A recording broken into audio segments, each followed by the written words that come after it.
என் நெஞ்சில் குடியிருக்கும்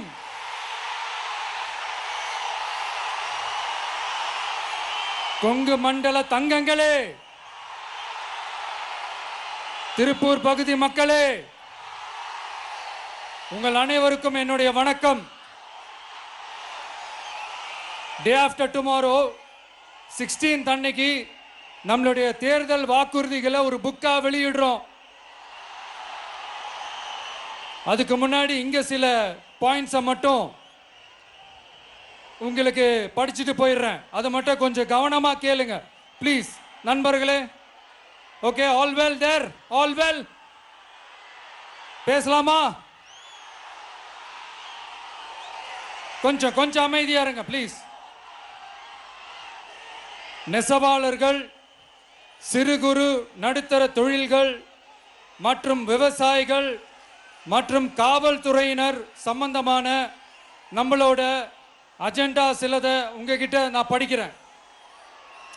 ஒன்று, நெசவாளர்களின் தயாரிப்புகளை நேரடியாக சர்வதேச சந்தைகளில் விற்பனை செய்வதற்காக அரசுக்கு சொந்தமான ஒரு உலகளாவிய இ-காமர்ஸ் பிராண்ட் உருவாக்கப்படும்.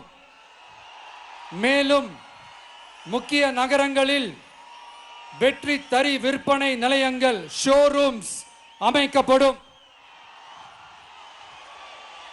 இரண்டாவது, நிலையற்ற நூல் விலை மற்றும் மின்சார நெருக்கடி சுமையை பகிர்ந்து கொள்ள கைத்தறி மற்றும் விசைத்தறி வைத்திருக்கும் ஒவ்வொரு நெசவாளர் குடும்பத்திற்கும் ஆண்டுக்கு 30,000 ரூபாய் வங்கி மூலம் நேரடியாக நமது டிவிக்கு அரசு வழங்கும். மூணாவது, கைத்தறிகளுக்கான இலவச மின்சாரம் 500 யூனிட்டுகளாகவும் விசைத்தறிகளுக்கான இலவச மின்சாரம் 1500 யூனிட்டுகளாகவும் உயர்த்தப்படும். அடுத்தது, நெசவாளர்களின் உற்பத்தி செலவுகளை குறைப்பதற்காக அவர்கள் வழங்கும் நூல், சாயங்கள் மற்றும் ரசாயனங்களுக்கு நமது டிவிக்கு அரசால் 50% மானியம் வழங்கப்படும். அடுத்தது, நமது டிவிக்கு அரசில் அனைத்து நெசவாளர்களுக்கும் ரூபாய் 10 லட்சம் ஆயுள் காப்பீடு வழங்கப்படும். மேலும் நெசவாளர்களின் முதியோர் ஓய்வூதியம் மாதம் 3000 ரூபாயாக உயர்த்தப்படும். குறு சிறு மற்றும் நடுத்தர தொழில்களின் வளர்ச்சி, லட்சக்கணக்கான வேலை வாய்ப்புகளை உருவாக்குற துறையில ஒண்ணுதான் இந்த எம்எஸ்எம்இஸ். இந்தியாவிலேயே அதிகமான எம்எஸ்எம்இஸ் இருக்கிற மாநிலங்கள்ல நம்ம தமிழ்நாடும் ஒண்ணு. ஆனா இப்படிப்பட்ட இந்த பெருமைக்கு இன்னும் மிக பெருமை சேர்த்தது யார் தெரியுமா? இந்தியாவிலேயே அதிகமான எம்எஸ்எம்இ நிறுவனங்கள் மூடப்பட்டதுல தமிழ்நாடு தான் 2வது மாநிலம். இந்த பெருமையை உண்டாக்குனது தான் திமுக ஆட்சியோட மிகப்பெரிய சாதனை. இப்போ இந்த குறு சிறு மற்றும் நடுத்தர தொழில்களோட வளர்ச்சிக்காக நம்ம டிவிக்கு அரசு என்னெல்லாம் செய்யும்னு கொஞ்சம் பார்க்கலாம். முதல்ல, நெருக்கடியில் உள்ள குறு சிறு மற்றும் நடுத்தர நிறுவனங்களுக்கு உதவுவதற்காக ரூபாய் 15,000 கோடி ஸ்டேட் கிரெடிட் கேரண்டி ஃபண்ட் உருவாக்கப்படும். இரண்டாவது, குறு சிறு மற்றும் நடுத்தர நிறுவனங்கள் மூடப்படுவதற்கான மிகப்பெரிய காரணங்களில் ஒன்று 400% மேல உயர்ந்துள்ள பீக் ஹவர்ஸ் மின் கட்டணம். இது குறிப்பாக ஜவுளி துறையில் உள்ள குறு சிறு மற்றும் நடுத்தர நிறுவனங்களை பாதித்துள்ளது. டிவிகே குறு சிறு மற்றும் நடுத்தர நிறுவனங்களுக்கான எம்எஸ்எம்இஸ் இந்த பீக் ஹவர்ஸ் மின் கட்டணத்தை நமது டிவிகே அரசு நிறுத்தி வைக்கும். அடுத்தது, விரிவான ஆய்வுக்கு பிறகே மின் கட்டணத்தை முறைப்படுத்தும். மேலும் குறு சிறு மற்றும் நடுத்தர நிறுவனங்கள் அடுத்து வரும் 5 ஆண்டுகளுக்கு 100% மின்சார வரி விலக்கை பெறும். அடுத்தது, குறு சிறு மற்றும் நடுத்தர நிறுவனங்கள் உலகளவில் போட்டி போடுவதை உறுதி செய்வதற்காக அவற்றை நவீனமயமாக்க ஒரு யூனிட்டுக்கு ரூபாய் 50 லட்சம் வரை என்ற அளவில் 35% நேரடி மூலதன மானியத்தை நமது டிவிகே அரசு வழங்கும்.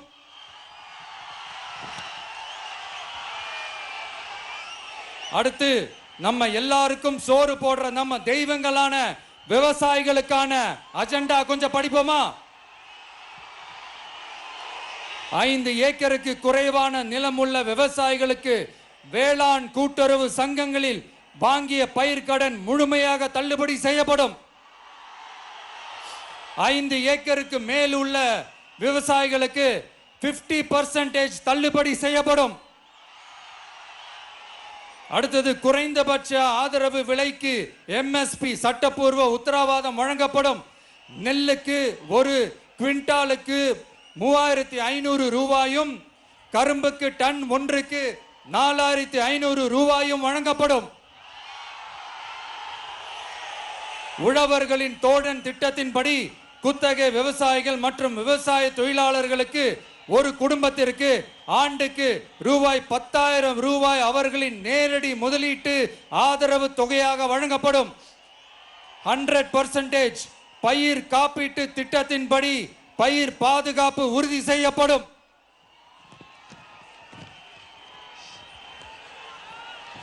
கடைசியாக நமது அரசு ஊழியர்கள் நலன். அரசு ஊழியர்களின் நலனுக்காக பழைய ஓய்வூதிய திட்டம் மீண்டும் வழங்குவது குறித்து நமது டிவிகே அரசு கனிவுடன் பரிசீலித்து மதிப்பீடு செய்யும். அடுத்தது 5 அல்லது அதற்கு மேற்பட்ட ஆண்டுகள் தொடர்ச்சியாக அரசு பணியை நிறைவு செய்துள்ள அனைத்து தற்காலிக ஆசிரியர்கள், செவிலியர்கள் மற்றும் எழுத்தர் பணியாளர்களை நமது டிவிகே அரசு பணி நிரந்தரம் செய்யும். 3வது, பதவி உயர்வுக்கு பணம் பெறும் கலாச்சாரத்தை நமது டிவிகே அரசு முடிவுக்கு கொண்டு வரும். அனைத்து அரசு ஊழியர்களின் இடமாற்றங்களும் வெளிப்படையான மற்றும் கால வரையறைக்கு உட்பட்ட முறையில் நடைமுறைப்படுத்தப்படும். 4வது, காவலர்களின் அடிப்படை மாத ஊதியத்தை 18,200 ரூபாயிலிருந்து 25,000 ரூபாயாக நமது டிவிகே அரசு உயர்த்தும். அதிக மன அழுத்தம் உள்ள பணிகளில் ஈடுபடும் காவலர்களுக்கு பணிப்படியாக மாதம் 1000 ரூபாய் கூடுதலாக வழங்கப்படும். காவலர் நலன் மற்றும் பணி நிபந்தனைகள் சட்டத்தை, அதாவது police welfare and working conditions act, நமது டிவிகே அரசு இயற்றும். அச்சட்டத்தின்படி காவலர்களின் பணி நேரங்கள் முறைப்படுத்தப்படும். அதிக பணி சுமை கொண்ட காவலர்களுக்கு வாரத்திற்கு ஒரு சுழற்சி முறை விடுமுறையை உறுதி செய்யப்படும். சலவை படியை, அதாவது வாஷிங் அலவன்ஸ் 500 ரூபாயிலிருந்து 1000 ரூபாயாக உயர்த்தப்படும். மேலும் மதுரை, கோயம்புத்தூர், திருச்சி, திருநெல்வேலி, சேலம் மற்றும் வேலூர் ஆகிய இடங்களில் காவலர் நல மருத்துவமனைகள் நமது டிவிகே அரசு நிறுவும். கடைசியாக பெண் காவல்துறை அதிகாரிகள் பாதுகாப்பு நெறிமுறை அல்லது பாதுகாப்பு பணிகளுக்கு பணியமர்த்தப்பட மாட்டார்கள். பெண் காவல்துறை பணியாளர்களுக்கென தனி ஓய்வறைகளும் நடமாடும் டாய்லெட் யூனிட்டுகளும் அமைக்கப்படும்.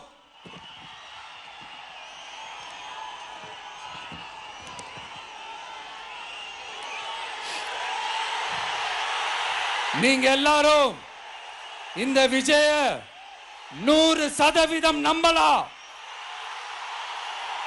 நான் உங்களுக்காக மட்டும்தான் வந்திருக்கிறேன். உங்களுக்காக நன்றி கடன் செலுத்துறதுக்காக மட்டும்தான் வந்திருக்கிறேன். போய் வாக்குறுதிகள் கொடுத்து நான் உங்களை ஏமாத்த மாட்டேன்.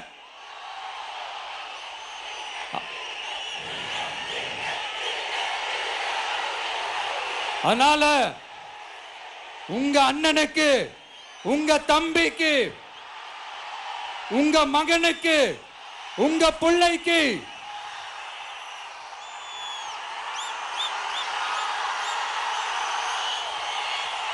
ஒரே ஒரு வாய்ப்பு கொடுங்க. தயவு செஞ்சு விசில் சின்னத்துக்கு ஓட்டு போடுங்க. இது ஒரு விசில் புரட்சி தேர்தலா இருக்கணும். கான்பிடென்டா இருங்க.